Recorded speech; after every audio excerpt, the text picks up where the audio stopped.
Hi, my name is Dan String, undergrad student advisor for the Virtual International Collaborative Experiential Program, or VICEP. VICEP is a program devised by Dr. Cedric Kwemi of CEAS, along with Drs. Adunya and Dompri from Bahir Dar University, Ethiopia, and University Cape Coast, Ghana, respectively. The problem put forth in the program was for a team of international students to develop devices using microcontrollers, such as the Raspberry Pi or Arduino, that can be used to increase literacy rates in small children. Without further ado, I'd like to pass the mic to get a more technical explanation of their module.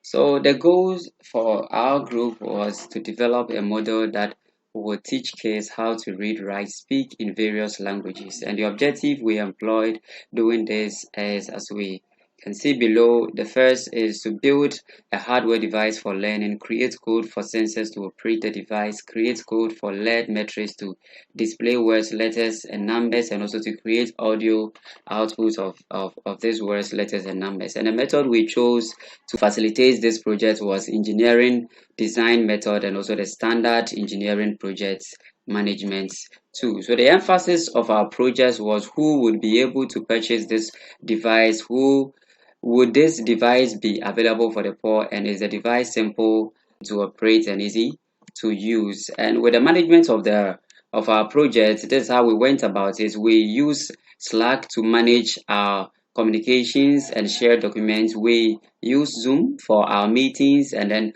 the workload was distributed among us, as we can see below. Some tackled the hardware aspect and also some tackled the software. So with the software, we chose Arduino, microcontroller, and then Raspberry Pi for our work.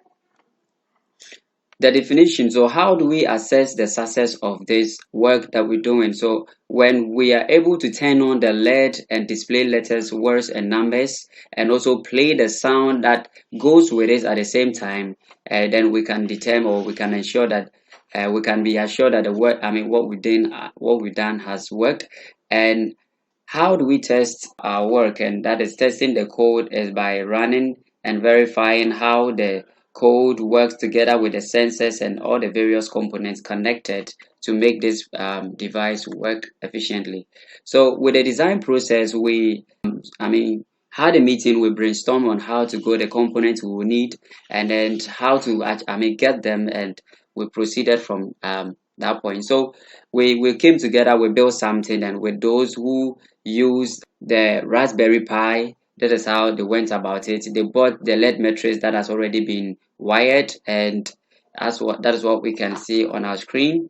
And with some that use the Arduino, this is how it was. So the Arduino is here, and then we have the LED matrix display, or the panel. This one was built from scratch.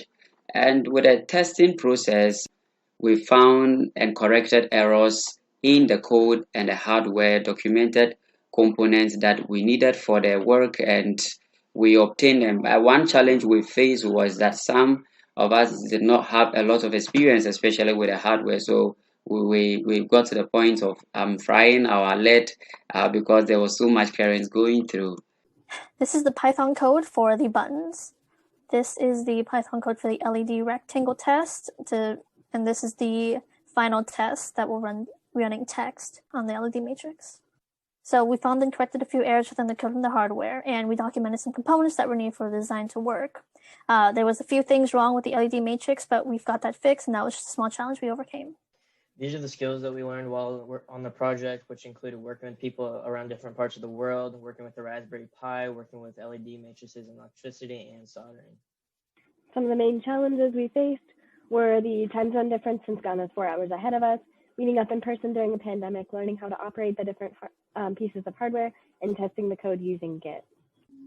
And we faced many challenges, which includes working with people from different time zones, learning to do hardware that requires like soldering, wiring, and patience. And the final product is a culmination of coding and hardware that could require expertise that is difficult for most engineers.